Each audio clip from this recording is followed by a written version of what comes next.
அறத்தின் வழி நின்று வழிபடுத்த இனத்திற்கான ஒரு ஊடகம் வள்ளுவம். சப்ஸ்கிரைப் செய்து உறுதுணையாகுங்கள், பொருளாதாரம் கொடுத்து பெருந்துணையாகுங்கள். வள்ளுவம் நேயர்களுக்கு வணக்கம். அரசியல் பேசும் நிகழ்ச்சிக்கு உங்களை வரவேற்பதில் மகிழ்ச்சி. நம்முடைய இணைந்திருக்கிறார் அரசியல் திறனாய்வாளர் திரு ரவீந்திரன் துரைசாமி அவர்கள். சார் வணக்கம். வணக்கம் ராபேன். நல்லா இருக்கீங்களா சார்? நல்லா இருக்கு ராபேன். சார், ஒவ்வொரு முறையும் எடப்பாடி பழனிசாமியோட கை ஓங்கும் போதெல்லாம் அதிமுகவிலிருந்து ஏதோ ஒரு பார்ட் வெளியே போகிறத நம்ம பார்த்துருக்கோம். அதே போல் இப்போ ஒரு 4-5 எம்எல்ஏ வெளியே போயிருக்காங்க. இது எப்படி எடுத்துக்கலாம்? எஸ்ஐக்கு சுப்பியா செல்வாக்கானவர் தான், நான் மறுக்க வரல. நண்பர், நல்ல மனிதர். அந்த கிளப்ப ஒரு கோயிலில் கூட பார்த்தேன், கோயிலுக்கு வந்திருந்தேன், அவரும் வந்திருந்தார். நல்ல ஒரு தன்மையான ஒரு மனிதர். அப்போ அவருக்கு அம்பாசமுத்திரத்துலேருந்து ஒரு செல்வாக்கு இருக்குது. ஸோ அம்பாசமுத்திரத்துக்குள்ளே எஸ்ஐக்கு சுப்பியா போனது ஒரு பாதிப்பு தான். மரதம் குமாரவேல் போனது, அவங்க எம்பியா ஜெயித்திருக்காங்க, 2 தடவை எம்எல்ஏ ஜெயித்திருக்காங்க, அது ஒரு பாதிப்பு தான். ஆனால் அன்புமணி எடுத்து வைக்கக்கூடிய இஷ்யூ வந்து ஒரு பெரிய ஒரு லெத்தல் வெப்பன், கடுமையான ஒரு ஆயுதம். அன்புமணி அங்கே எடுத்து வைக்கிற ஆயுதம் இருக்கு பாருங்க, கடுமையான ஆயுதம். அவர் தான் இன்னைக்கு வந்து எல்லா முறைகேடுகளையும் பண்ணிக்கிட்டு பாஜக எதிர்ப்பு தப்பிக்கலாங்கிற லெவலில் பொது தளத்துக்குள்ள அந்த முறைகேடுகளுக்கு எதிராக எல்லாம் நிற்கணுங்கிற ஒரு ஆயுதத்தை அன்புமணி எடுத்து போட்டிருக்கிறாரு. ஸோ அப்போ மதுராந்தகம் எலெக்ஷன் வரும்போது எப்படி இருக்குன்னு நம்ம பார்க்கணும். முடிவில் யார் கை ஓங்குது, மக்கள் எந்த இருக்காங்கிறது மதுராந்தகம் வரும்போது பார்க்கணும். அதே மாதிரி பெருந்துறை தென் தாராபுரத்துலேயும் பார்க்கணும். அம்பாசமுத்தில் எஸ்ஐக்கு சுப்பியாவுக்கு ஒரு தனிப்பட்ட செல்வாக்கு இருக்கிறதா தான் நான் பார்க்குறேன். அவர் எஸ்ஐக்கு சுப்பியா ஃபிலிம் ப்ரொடியூசர், அண்ணன் சிவாஜி குடும்பத்துக்கு வேண்டிய ஒரு நான் அம்பாசமுத்தில் பல முறை அவரை பார்க்கும்போது அந்த மக்கள் மத்தியில் அவருக்குன்னு ஒரு ஆதரவு வளையம் இருக்கதா பார்க்குறேன். ஓகே சார், அன்புமணியோட ஸ்டேட்மெண்ட் அது வந்து செயல்முறையாக நடக்குமா சார்? பொது வேட்பாளர்ன்றது வாய்ப்பு இருக்கா? எல்லா கட்சிகளும் அதுக்கு ஒத்துப்போகணும், எதிர்கட்சிகள் எல்லாம் ஒத்துப்போகணும், வாய்ப்பு இருக்கா? அன்புமணி அந்த வார்த்தை வந்து மதுராந்தகம் சென்றிக்காட்டு பலமான வார்த்தை, எடப்பாடிக்கு பலத்தை கொடுக்கக்கூடிய வார்த்தை. அவ்வளோதான். இப்போ சூழ்நிலைக்கு என்னால் சொல்ல முடியும். அது சாதாரண வார்த்தை இல்லை. ஏன்னா அன்புமணி இந்த மாதிரிப்பட்ட லீடர்ஷிப் எல்லாம் வரல. ஐயா தான் இந்த மாதிரிப்பட்ட இதை ஸ்ட்ராங்காக அடிப்பார். அப்படி ஐயா அடிக்கக்கூடிய ஒரு இதை இன்னைக்கு அரசியல் சூழ்நிலையில் அன்புமணி அடிக்கிறாருன்னா அது அன்புமணியோட அந்த அப்சர்வேஷன், அரசியல் நிகழ்வுகளை அவர் பார்க்குறது, அவருக்கு வந்து அரசியல் களத்துக்குள்ளே ஒரு பெரிய ரோல் உருவாயிட்டுன்னு தான் நான் பார்க்குறேன். அதில் ஒரு ஜாதிவாரி கணக்கெடுப்புங்கிறதையும் முதல்ல கொண்டு வராரு. ஸோ இயல்பு தானே. நீங்கள் வந்து 2 எம்எல்ஏ இருக்கக்கூடிய சகோதரர் தொல்தருமா சிஎம்ங்கிற அளவுக்கு வந்துட்டார். எடப்பாடியோட ஒரு சில தவறான நடவடிக்கையில் தான் சகோதரர் சிஎம்மாக வர்றது தடுக்கப்பட்டுச்சு. அவரோட அச்சம், அவர் சிஎம்மாக வந்தார்னா வேலுமணியும் இவர் சிவி சண்முகம் போராயிருவாங்கன்னு பண்ணிட்டார், அல்லது சகோதரரை வந்திருப்பார். ஸோ இன்னைக்கு உள்ள 3 கட்சி பெரிய லெவலில் இருக்கக்கூடிய ஒரு அரசியல் சூழ்நிலையில் first Vijay, second Stalin, third எடப்பாடின்னு கர்நாடகா மாதிரி, யூபி மாதிரி, பீகார் மாதிரிப்பட்ட ஒரு சூழ்நிலையில் யாருக்கும் தனி மெஜாரிட்டி இல்லாத ஒரு சூழ்நிலையில் நாளைக்கு வந்து 2 எம்எல்ஏக்கு ஒரு ரோல் வந்துன்னா நமக்கு 4 எம்எல்ஏக்கு பெரிய ரோல் வரும்னு அன்புமணி உறுதியாக கான்ஃபிடண்ட்டாக நகர்றாரு. இந்த இடம் தான் அரசியல் சூழ்நிலை மாறிட்டு, சிச்சுவேஷன் மாறிட்டு இன்னைக்கு வந்து தனியாட்சி வரக்கூடிய சக்தி ஸ்டாலினுக்கோ எடப்பாடிக்கோ இல்லைன்னு தான் சொல்லலாம். உறுதியாக சொல்வேன் நான் ஸ்டாலின் தோற்றதெல்லாம் ரியலி வெரி சேட். எந்த மாற்றமும் இல்லை. ஸ்டாலின் வந்து வெரி நைஸ் ஜென்டில்மேன், அருமையான தலைவர். அது தோற்றுருக்கக்கூடாது, தோத்துட்டாரு, ஓகே. பட் இன்னைக்கு வந்து மீண்டும் தனியாட்சி வர்றதுக்கு எந்த கட்சிக்கும் வாய்ப்பு இல்லை. ஒரு வேளையில் விஜய்க்கு வாய்ப்பு வரலாம். விஜய் இன்னைக்கு கலைச்சிட்டு வச்சா அவருக்கு ஒரு வாய்ப்பு வரலாம். 35 விழுக்காடோட நம்பர் 1 அவரும், 30 விழுக்காடு கிட்ட ஸ்டாலினும், 20-25 கிட்ட அடுத்த இடத்துல எடப்பாடி இருக்கிறாங்கிற ஒரு சூழலை தான் இருக்குது. அப்போ திமுக பைப்போலர் பொலிட்டிக்ஸுங்கிற கதை முடிஞ்சு போச்சு. அப்போ 3வது இடத்துல இருந்த தேவகவுடா, குமாரசாமி கவுடா இவங்களும் காங்கிரஸ் பிஜேபி சப்போர்ட்டில் கர்நாடகாவில் அரியணையாக இருந்தாங்க. 3வது இடத்துல இருந்த மாயாவதி முலாயம் சிங் யாதவை தடுக்கணும்னு பாஜக அவங்கள சிஎம்ஆட் ஆக்கி விட்டாங்க. அதே மாதிரி 3வது இடத்துல இருந்த நிதிஷ்குமாரை லாலுவை தடுக்கணும்னு பாஜக சிஎம் ஆக்கி விட்டாங்க. அப்போ இந்த அரசியல் களம் 3 வராக இருக்கும்போது ஒரு நான் எம்எல்ஏ ஹெக்டே கூட சிஎம் ஆனார். ஸோ யாருக்கு எப்படி சிஎம் வாய்ப்பு வருங்கிறத சொல்ல முடியாது. தனி மெஜாரிட்டி யாருக்கும் இல்லாத சூழ்நிலையில் பொலிட்டிக்கல் மானிப்புலேஷன்ஸில் யார் எப்போ சிஎம்மாக வருங்கன்னு சொல்ல முடியாது. அதுதான் நான் விஜய்க்கு மீண்டுமே சொல்கிறேன்.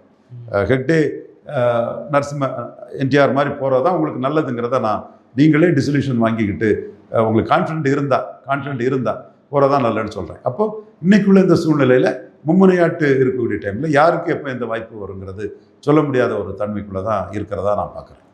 அந்த இதில் அன்புமணிக்கு பெரிய ரோல் வந்ததாட்டு நான் பார்க்குறேன். ஓகே. ஏன்னா இதுவரை அவங்க 20-18 இருந்தும் சென்ட்ரல் பவர்ல இருந்தாங்க. சென்ட்ரல் பவர்ல தலித் எழில்மல் அண்ணா இருந்தார். இதனை இவன் முடிக்கும் என்று 5 அதனை அவன் கண்விடல்னு கொடுத்துக்கும் போதே நான் டாக்டர் ராமதாஸ் பாராட்டி அந்த கருத்தை ஏற்காடு பொதுக்குழுல நானே பேசினேன். அண்ணன் வந்து தகுதியானவர். அடுத்து பொன்னுசாமியும் என்டி சண்முகம் இருந்தாப்புல. அதுக்கப்புறம் ஏகே மூர்த்தி இருந்தார். அப்புறம் வேலு அந்த கலெக்டர் இருந்தார். இன்னும் ஒரு ஒரு இதுவே ஒரு 5 பேர்கிட்ட இருந்தாங்கள்ல. 5 வேற யாராவது இருந்தாங்களா? மத்திய அமைச்சர் வேலு, ஏகே மூர்த்தி நண்பர், பெரிய ஆர்கனைசர் நண்பர், தலித் எழில்மல் அண்ணன், பெரிய அம்பேத்கரைட்டு பெரிய ஜீனியஸ் இவங்க, ராம்விலாஸ் பாஸ்வான், உமா பாரதி எல்லாம் அம்பேத்கர் பற்றியுள்ள எதுவும் சந்தேகம்னா இவர்கிட்ட தான் கேட்பார். அம்பேத்கர் என்ன சொல்கிறாருன்னு தலித் எழில்மல்கிட்ட தான் கேட்பார். ஒரு 5 பேர் இருந்திருக்காங்கல்ல. 5 பேர் பாமக. அன்புமணி 6 பேர். அன்புமணி கேபினெட்டில் இருந்தார் ஹெல்த்தில். 6 பேர் இருந்திருக்காங்க. மத்திய அரசு அதிகாரம் அவங்களுக்கு கை கூடிச்சு. மாநில அரசு அதிகாரம் இதுவரை அவங்களுக்கு கை கூடலை.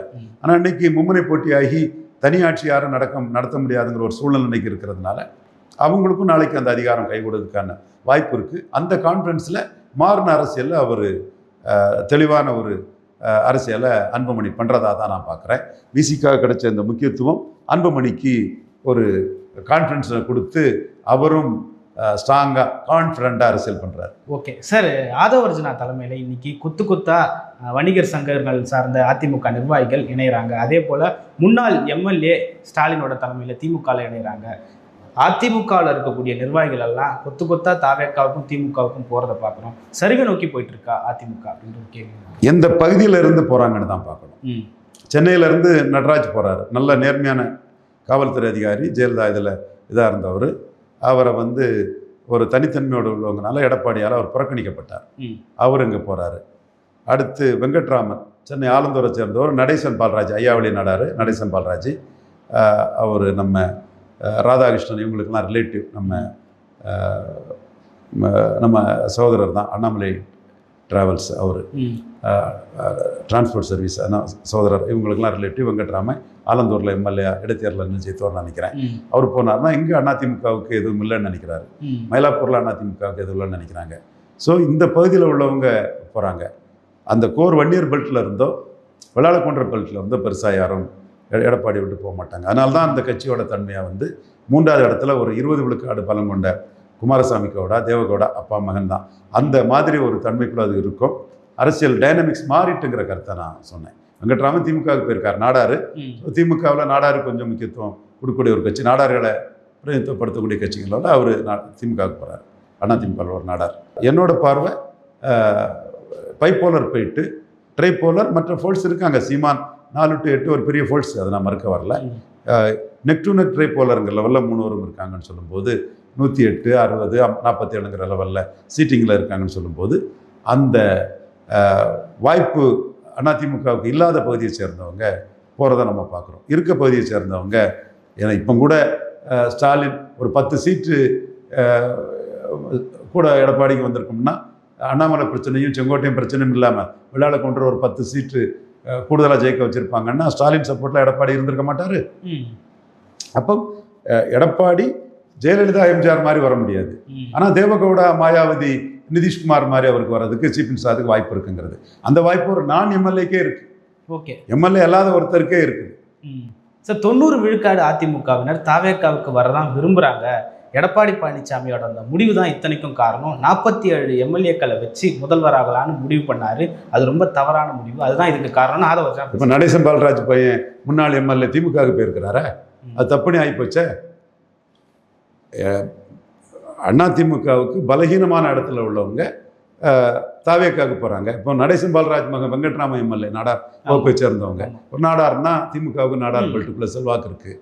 ஜெயித்திருக்காங்க. ஆஸ்டின், அனிதா ராதாகிருஷ்ணன் ஜெயித்திருக்காங்கன்னா நம்ம நாளைக்கு தூத்துக்குடியில் கூட நமக்கு டிக்கெட் கிடைக்கும், திமுகவில் ஜெயிக்கலான்னு அவர் திமுகவை நோக்கி போகிறாருல்ல. இதுக்கு என்ன சொல்கிறீங்க? நீங்கள் உங்கள் வார்த்தை சொன்னீங்க, அதுக்கு ஒரு ஏரியாவுக்குள்ளே அதை கோயின்சைட் பண்ண மாதிரி சம்பவங்களும் இருக்குது. ஆப்பு அடிச்சுட்டார வெங்கட்ராமன் அதிமுகவில் இருந்து திமுகவுக்கு போயிட்டு ஒரு நாடாரு. அப்போ நாடாருக்குன்னா திமுகவில் எதிர்காலம் இருக்குன்னு ஒரு நாடார் நினைக்கிறாரு. இங்கே சென்னையிலையும் மற்ற பகுதிகளில், அதாவது கொங்கு வன்னியர் பெல்ட் இல்லாதவங்க அண்ணா தாவேக்காவில் எதிர்காலம் இருக்குன்னு நினைக்கிறாங்க. இவர் நம்ம எஸ்கி சுப்பியா போயிட்டாரு, அந்த பாப்புலர் முத்தையா போயிட்டாரு, திசைவேள சீனிவாசன் இந்த டீமுக்குள்ளே இருந்து அவர் போயிருக்கிறாரு, சசிரேகா அவங்க போயிருக்காங்க. அவங்கவுங்களுக்கு எதிர்காலம் உள்ள இடம்னு அங்கே போகிறாங்க. இந்த கட்சிக்குள்ளே வன்னியர் வெள்ளாள கொன்ற பெல்ட் தவிர பெருசாக இல்லைன்னு அவங்க கணக்கு போட்டு போகலாம். இதுக்குள்ளே வெங்கட்ராம திமுகவுக்கு போனதுக்கு ஆதவர்ஜனா என்ன சொல்கிறாரு? 90%, 10% அங்கே கூட போகலாம். 90%ங்கிறது தவறு. அண்ணா திமுக 3வது போய் சிலிப்பான இடத்துல இருந்து போகிறாங்கங்கிறாங்க. ஓகே, ஆமாம். அண்ணா திமுக எடப்பாடியில் 92,000 ஓட்டில் ஜெயித்திருக்கிறாரா? விஜய் அந்த லீடிங் வரலையே. பர்சன்டேஜ் வந்திருக்கலாம், பட் லீடிங் இது வரலையே. அவருக்கு எதிராக யாரும் அங்கே களத்துக்குள்ளே பெருசாக நிற்க முடியாத அளவுக்கு லீடிங் வரலையே. ஸோ அதிக லீடிங்கில் அவர் தானே ஜெயித்திருக்கிறாரு. நானும் எடப்பாடிக்கு எதிராக என்னெல்லாம் பேசினேன், என்னெல்லாம் செய்தேங்கிறத நான் இன்றைக்கும் வெளிப்படையாக சொல்கிறேன். எடப்பாடி ஒரு கிராப்பர் தான், கிராப் பண்ணுங்கிற எண்ணத்தில் தான் எல்லாமே செயல்பட்டார். நான் மறுக்கவே வரல. என் கருத்துலேருந்து என்றைக்கும் எல்லா இடமும் ஒரே மாதிரி பேசுகிற ஆள். ஐயர் நாடார் என்ன செய்ய முடியுங்கிறதுக்கு நான் 24 3 தொகுதியிலையும் அவர் சொல்லி நெல்லை, தூத்துக்குடி, திருநெல்வேலியில் நாடார்னா தேவருக்கு எதிராக ஓட்டு போடுவாங்கிற இது இல்லைன்னு நம்ம டெபாசிட் இழக்க வச்சோம். அடுத்தபடியாக 26 அந்த அரசியல் தான் பண்ணோம். என்னென்ன அரசியல் எடப்பாடிக்கு எதிராக அம்பேத்கர் சொல்ல மாதிரி ஐடென்டிஃபை தி எனிமி எடப்பாடிக்கு எதிராக நம்ம அரசியல் பண்ணணுங்கிறது 100% உண்மை.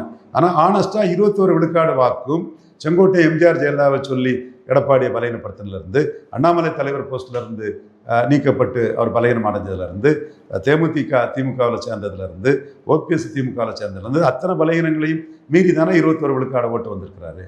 ஏன் 27 விழுக்காடு வாக்குப்பலம் கொண்ட ஒரு தாராபுரத்தில் 40 விழுக்காடு ஓட்டு எடுக்க வச்சிருக்காருன்னா அந்த இடம் எடப்பாடிக்கு செல்வாக்கு, அதிமுக செல்வாக்கா, கேண்டிடேட்டுக்கு செல்வாக்கா? பட் நான் அம்பாசமுத்திரத்தில் எஸ்கி சுப்பியாவுக்கு செல்வாக்கா மதிக்கிறேன். ஓகே சார், சீமான் வீட்டுக்கு தாய்மாமன் சீர் கொண்டு போன அனிதா ராதாகிருஷ்ணன், இது அனிதா ராதாகிருஷ்ணனோட சீரா இல்லை திமுகவோட சீரா என்ற ஒரு கேள்வி இருக்குது. காங்கிரஸ் இல்லாத திமுகவோடு சேர்வாரா சீமான் என்ற ஒரு கேள்வி இனத்தில் எழுதிட்டு இருக்கு. சீமான் தனிச்சு நிற்கிறதாட்டு தெளிவாக சொல்லிட்டாரு. காங்கிரஸ் எதிர்ப்பு அரசியலாக சொல்கிறாரு. அரசியலில் அவருக்கு கழிஞ்ச முறையும் எல்லா ஆப்ஷனும் இருந்தது. தாவேக்கா ஆப்ஷன் இருந்தது. பலன் நிரூபிக்காத தாவேக்கா கூட அவர் போகலை. பெரிய அளவில் அது நடந்தது உண்மை. திமுக ஆப்ஷன் இல்லை, அதிமுக ஆப்ஷன் இருந்தது. பாஜகவில் பேசினாப்புல அண்ணாமலை அவரையே சிஎம்மா சொல்கிறதாட்டு முன்னெடுத்தார். எல்லாமே இருந்தது. இன்னைக்கும் இந்த ஒரு டெம்பரரியாக ஒரே எலெக்ஷனை வச்சு சீமானை பார்க்க முடியாது.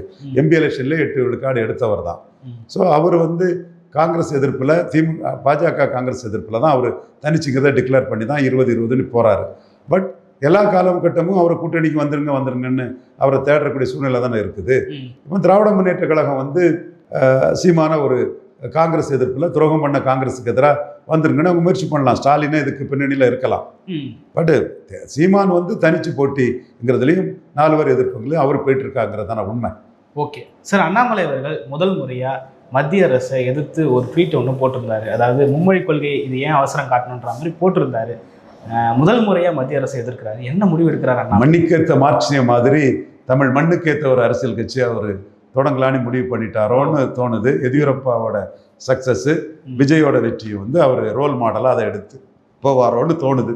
ஒரு விஷயத்தில் அவரை நான் பாராட்டுறேன். சனாதன தர்மம் இந்த மண்ணையும் இந்த மக்களையும் இந்த நாட்டையும் இந்த தேசத்தையும் காக்கக்கூடிய தர்மம். ஓகே, சனாதன தர்மம் இந்த நாட்டின் பண்பாடு கலாச்சாரத்தை தாங்கி நிற்கக்கூடிய ஒரு தர்மம், இந்து தர்மம். அந்த சனாதன தர்மத்துக்கு எதிராக இவர் பேசும்போது எதிர்கட்சி தலைவர் ஷைன் பண்ணுறாரு. சதீஷன் மாதிரி ஷைன் பண்ணுறாரு, பிரமாதமாக பண்ணுறாரு உதயநிதி ஸ்டாலின். அது நம்ம மனப்பூர்வமாக உதயநிதி ஸ்டாலினோட அந்த ஷைன் பண்ணுறதை பாராட்டுறோம். பட் சனாதன தர்மத்துக்கு எதிராக அவர் பேசுகிறாரு. அப்போ இவர் சனாதன தர்மத்துக்கு எதிராக பேசி கிறிஸ்டின் முஸ்லீம் ஓட்டை அள்ளிட்டு போயிடுவாரோன்னு தாவேக்கா அவங்க எம்எல்ஏ வச்சு அதையும் சனாதன தர்மத்துக்கு எதிராக பேசுகிறாங்க. அப்போ அண்ணாமலை ஆணித்தனமாக கேட்டார், விஜய்க்கும் உதயநிதி ஸ்டாலினுக்கும் நான் கேட்குறேன், நீங்கள் தேர்தல் பிரச்சாரத்தில் சனாதன தர்மம் தவறு, இந்து தர்மம் தவறுன்னு பேசிட முடியுமான்னு கேட்டார். அப்போ நீங்கள் சனாதன தர்மத்துக்கு ஆதரவாக தமிழ் மண்ணில் பேசக்கூடியவங்களுக்கு ஒரு இந்த வீரமணி அவரோட கருத்தெல்லாம் ஓட்டிங் பேட்டர்னில் ஒன்றும் இல்லை. ஒரு பெரிய அறிவாளி, இன்டெலெக்சுவல், பதவி இல்லாமல் இருக்கிறாரு, அதெல்லாம். பட் ஓட்டிங் பேட்டர்னில் அவரெல்லாம் ஒன்றும் இல்லை, நத்திங். சும்மா 2 பிராமின் இல்லை, இன்னும் நடராஜுக்கு ராஜ்சபா கொடுத்தாலும் ஒன்றும் இல்லை, டிஜிபி, அதெல்லாம் ஒரு மேட்டர் இல்லைங்க. அப்போ சனாதன தர்மம்ங்கிற இது விஷயத்தில் நீங்கள் கிறிஸ்தவ முஸ்லீம் ஓட்டுக்காக நீங்கள் ஒரு நாடகம் போடுறதை வந்து அண்ணாமலை ஓங்கி அடிச்சிட்டாரு. இந்த சேலஞ்சை இவங்க தேர்தல் நேரத்தில் எதிர்கொள்ளட்டு, விஜயும் சரி உதயநிதி ஸ்டாலினும் சரி, நம்மளும் அதை கேட்குறோம். அப்போ அந்த சனாதன தர்மங்கிறது தனக்கு ஒரு பலம்ங்கிறத அண்ணாமலை நினைக்கிறாரு. அதை நான் வரவேற்கிறேன். சனாதன தர்மம் பலம் தான். இப்போ கூட நான் மோடிஜிக்கு என்ன சொல்கிறேன்னா, ஷெட்யூல் காஸ்ட்டில் கிறிஸ்டின் ஷெட்யூல் காஸ்ட் வந்து எஸ்சி கிடையாது, அவங்க வந்து பிசியில் தான் அங்கே இருக்கிறாங்க. அதே போல் இந்து தர்மத்தை காத்து இருக்கணும்னா பாஜகவின் நலனுக்கு ட்ரைபலில் கிறிஸ்டின் ட்ரைபலும் ட்ரைபல் தான், எஸ்டி தான். அதை வந்து நாம் வந்து கிறிஸ்டின் ட்ரைபலுக்கு 7.5% ட்ரைபல் ரெசர்வேஷனில் ஒரு 1 ஏதோ கொடுத்து இந்து ட்ரைபல்களை காப்பாற்றணும். இந்து ட்ரைபல்கள் இந்திய மதத்தை காப்பாற்றினா தான் சனாதன தர்மத்தை காப்பாற்ற முடியும், பாஜகவுக்கு நல்லதுங்கிற ஒரு கருத்தை மோடிக்கு இப்போ தான் நான் என்னோட ஒரு டிராப்டாக வந்து மோடி, சந்தோஷ், நிட்டின் ஆபிக்ஸுக்காக கொடுத்துருக்குறேன். ஸோ இந்த சனாதன தர்மங்கிறதுல அண்ணாமலை தெளிவாக நிற்கிறார்.